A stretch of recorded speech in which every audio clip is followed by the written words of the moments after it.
Hello friends, welcome to H B K soft. और आज की हम इस वीडियो में देखेंगे किस तरह हम अपने आइटम डेटा को सर्च करके लाते हैं। और यहाँ पर हम एक रिपोर्ट के अंदर डिस्प्ले कराएंगे वो पर्टिकुलर डेटा जो कि सर्च हुआ हुआ होगा डेटाबेस से और यूज़र जिसे सर्च करना चाहेगा। सो फ्रेंड्स, हमने लास्ट टाइम जो है यहाँ पर अपने इस रिपोर्ट कंट्रोलर को क्रिएट किया था, जिसके अंदर हमने एक वेरिएबल बनाया था रीड ओनली टाइप का, जो कि कनेक्शन स्ट्रिंग टाइप का था। और उसके बाद हमने 3 लिस्ट बनाई थी, एक आइटम क्लास की, एक परचेज़ और एक इशुएंस क्लास की। सो फ्रेंड्स, इसके बाद हमने यहाँ पर आइटम डेटा को क्रिएट कर लिया था। देन अब यहाँ पर आइटम डेटा यहाँ पर तमाम के तमाम आइटम को जो है वो रिटर्न कर रहा है। अब यहाँ पर हम एक एक्शन रिजल्ट क्रिएट करेंगे जो कि यूज़र जो स्पेसिफिक आइटम को सर्च करना चाहता है उस स्पेसिफिक आइटम को सर्च करके लाएगा। सो फ्रेंड्स, इसको हम क्रिएट कर लेते हैं क्योंकि ये HTTP पोस्ट टाइप का होगा, क्योंकि यहाँ पर सर्वर पे रिक्वेस्ट जाएगी। और पब्लिक आई एक्शन रिज़ल्ट मैं इसको यहाँ पर डिफ़ाइन कर देता हूँ और यहाँ पर इसका नाम दे देते हैं सर्च आइटम। ओके। और एक्चुअली ये एक पैरामीटर लेगा, इसको हम यहाँ पर डिफ़ाइन कर देते हैं। वो पैरामीटर होगा जो एक्चुअली सर्च बॉक्स के अंदर यूज़र डेटा को सर्च करना चाह रहा है। सो सबसे पहले यहाँ पर डेटा की जो हमने क्लास बनाई थी उसका ऑब्जेक्ट क्रिएट कर लेते हैं, न्यू डेटा। और इस डेटा के अंदर यहाँ पर इसके कंस्ट्रक्टर में हमने डिफ़ाइन किया था कि कनेक्शन स्ट्रिंग क्लास टाइप का एक वेरिएबल लेगा। देन इसके बाद अब यहाँ पर इसको हम इंपोर्ट कर लेते हैं।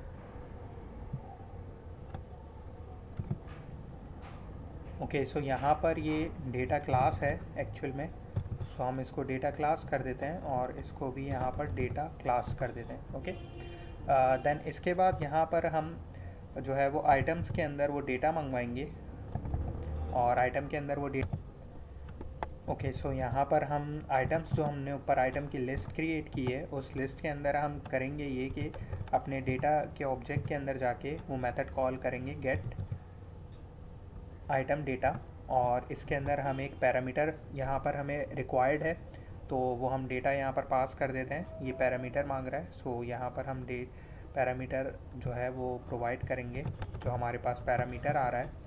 और देन इसके बाद यहाँ पर हम जो है वो फ्रेंड्स टेम्प डेटा यूज़ करने वाले हैं। टेम्प डेटा के अंदर हम यहाँ पर की दे देते हैं, डेटा की एक्चुअल में। और इसके अंदर भी हम ये डेटा डाल देंगे जो कि एज अ पैरामीटर हमें मिल रहा है। फ्रेंड्स, इसका फ़ायदा ये होने वाला है कि ये जो पैरामीटर के अंदर हमें डेटा मिल रहा है इसको हम टेम्प डेटा में इसलिए डालेंगे ताकि ये जब सर्च होके नेक्स्ट टाइम नेक्स्ट पेज पर आए तो ये डेटा हमारे पास एज इट इज़ मौजूद हो टेम्प डेटा के अंदर। सो यहाँ पर व्यू बैक और टेम्प डेटा का कॉन्सेप्ट जो है वो आपको पता होगा फ्रेंड्स, कि व्यू बैक और टेम्प डेटा का क्या काम है। सो यहाँ पर हम रिटर्न करवा लेते हैं, रिटर्न व्यू करा लेंगे और व्यू के अंदर हम एक्चुअल में वो तमाम आइटम्स रिटर्न कराएंगे जो कि आइटम हमें यहाँ पर मिल रहे हैं। सो ये आइटम्स हमने यहाँ बनाए थे।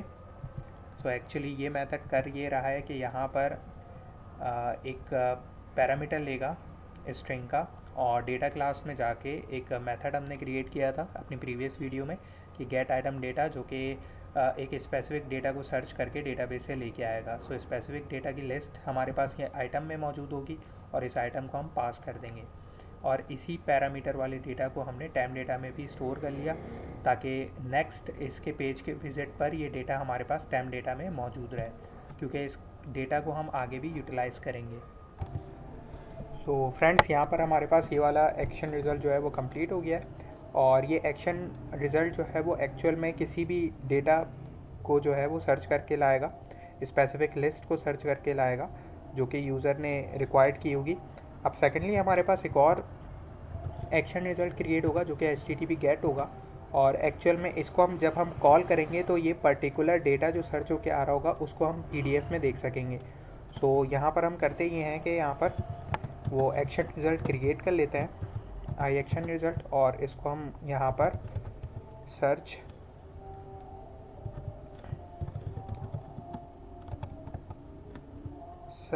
डेटा कर लेते हैं। और यहाँ पर हम करेंगे फ्रेंड्स ये कि यहाँ पर जो है सबसे पहले डेटा क्लास का ऑब्जेक्ट क्रिएट कर लेते हैं। यहाँ पर इसको यहाँ पर हम रिप्लेस करके आइटम रिपोर्ट कर देते हैं, क्योंकि पर्टिकुलर आइटम की रिपोर्ट को डिस्प्ले कराएगा। सो यहाँ पर हम सबसे पहले करेंगे ये कि डेटा क्लास का एक अनदर ऑब्जेक्ट बना लेंगे, ठीक है। और यहाँ पर इसके अंदर इसको इनिशियलाइज़ करा लेंगे कनेक्शन स्ट्रिंग के अपने उस वेरिएबल से जो कि रीड ऑनली था। देन इसके बाद हम करेंगे ये कि एक वेरिएबल क्रिएट करेंगे माई डेटा के नाम से, और उसके अंदर एंड देन यहाँ पर हम इसके अंदर टेम डेटा में जो हमने डेटा स्टोर किया हुआ था उस डेटा को यहाँ पर कॉल आउट कर लेते हैं। सो वो डेटा हमने यहाँ पर डेटा की से स्टोर किया था, सो इसको हमने यहाँ पर कॉल आउट कर लिया। देन इसके बाद सेकेंडली हम करेंगे ये कि यहाँ पर एक लिस्ट बनाएंगे, और जो कि आइटम्स टाइप की होगी, और इसको हम यहाँ पर दे देते हैं माई आइटम्स, और इसको एक्चुअली यहाँ पर सर्च आइटम कर देते हैं, सर्च आइटम्स। और यहाँ पर इसके अंदर यहाँ पर हम करेंगे ये कि जो हमने ऑब्जेक्ट बनाया था डेटा डॉट यहाँ पर गेट आइटम डेटा, और गेट आइटम डेटा के अंदर हम एक्चुअल में जो यहाँ पर माई डेटा के अंदर हमारे पास टेम डेटा का डेटा मौजूद है, इसको हम टू स्ट्रिंग में कॉल आउट करके इसको सर्च करके ले आएंगे। देन इसके बाद हम करेंगे ये फ्रेंड्स कि यहाँ पर इसको रिटर्न कराते हैं, और रिटर्न के अंदर हम क्या कराएंगे, एक्चुअल में रिटर्न के अंदर हम यहाँ पर कराएंगे जो हमने रोटेटवा यूज़ की थी, रोटेटवा डॉट ASP.NET Core डॉट, और रिटर्न के अंदर एक्चुअल में ये व्यू होगा, return view core dot view as PDF के अंदर एक्चुअल में ये इसको एक लिस्ट रिक्वायर्ड होती है, वो लिस्ट यहाँ पर हम सर्च आइटम की लिस्ट को पास कर देंगे। ओके, यहाँ पर व्यू के बजाय न्यू होगा क्योंकि ये इसका इंस्टेंस कॉल कर रहा है। सो फ्रेंड्स, मैं आपको ये समझा दूँ कि आइटम रिपोर्ट एक्चुअल में काम क्या कर रही है, जो कि सर्च करके हम पर्टिकुलर आइटम को लेके आ रहे हैं, उस पर्टिकुलर आइटम को डिस्प्ले करा रही है with the help of Rotativa. Okay, so यहाँ पर इसको हम कंट्रोल एस कर लेते हैं। एक्चुअल में इसका काम ये है, इसके लिए हम एक व्यू क्रिएट नहीं करेंगे, क्योंकि इसका काम ये होगा कि जो यूज़र डेटा को सर्च कर रहा है वो सर्च डेटा को करके लाएगी, स्पेसिफिक डेटा को सर्च करके लाएगी डेटाबेस से, और उसको लिस्ट के अंदर रिटर्न कर देगी। और यहाँ पर इसका काम ये है कि वो जो स्पेसिफिक डेटा आ रहा होगा उस स्पेसिफिक डेटा को PDF के अंदर डिस्प्ले कराना होगा। सो इसके व्यूज़ हम एंड में क्रिएट करेंगे, पहले इसके तमाम के तमाम एक्शन रिज़ल्ट को क्रिएट कर देते हैं। सो यहाँ पर ये तो हो गया हमारे पास स्पेसिफिक डेटा के लिए कि स्पेसिफिक डेटा को हम अपने PDF के अंदर किस तरह डिस्प्ले कराएंगे। अब अगर यूज़र ने कोई भी डेटा सर्च नहीं किया और वो तमाम डेटा को एज अ PDF देखना चाहता है, तो इसके लिए हम यहाँ पर क्या करते हैं, यहाँ पर एक और एक्शन रिज़ल्ट क्रिएट कर लेते हैं, जो कि हमारे पास यहाँ पर होगा ये, जो कि तमाम के तमाम उसको डिस्प्ले करा रहा होगा। तो हमने यहाँ पर डिफ़ाइन कर लिया HTTP गेट करके, और यहाँ पर उसको डिफ़ाइन कर लेते हैं पब्लिक आई एक्शन रिज़ल्ट, और देन इसके बाद यहाँ पर एक्शन रिज़ल्ट का नाम ऑल आइटम डेटा कर लेते हैं, और यहाँ पर पैरामीटर में कुछ भी नहीं लेगा, और ये रिटर्न करा देगा। क्या चीज़ रिटर्न कराएगा, new Rotativa dot view as PDF, Rotativa dot ASP.NET Core dot view as PDF, और इस PDF के अंदर एक लिस्ट रिक्वायर्ड होगी। सो हम लिस्ट कहाँ से काउंट करते हैं, connection string class dot items के टेबल में dot order by dot item ID dot to list.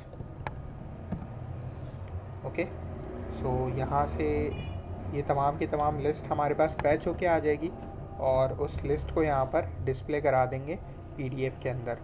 So I hope friends कि आपको यहाँ पर क्लियर हो गया होगा कि हमने यहाँ पर क्या काम किया एक्चुअल में। सो